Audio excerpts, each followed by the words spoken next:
বলে ভালো আছেন আব্বা? যে কজন বসে আছে বেশিরভাগ মুরব্বী।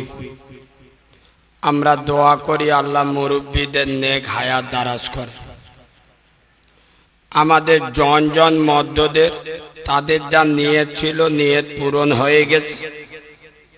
12টা পর্যন্ত হুড়ে ঘরে চলে গেছে। যতক্ষণ চারা ছানিরা ছিল হুড় পরি সেজে ঘুরতে এলো, ততক্ষণ আমাদের জন মদ্যগুলো ছাড় সব অয়ের মাল, শালা গবন মুসলমান।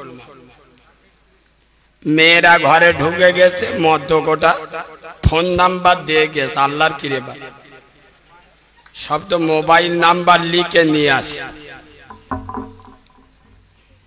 আর আপনারা যেভাবে বয়েছেন সেই মুসলমানি দিলি যেরাম হালাকাদরা মেরে বসে সেরাম হয়।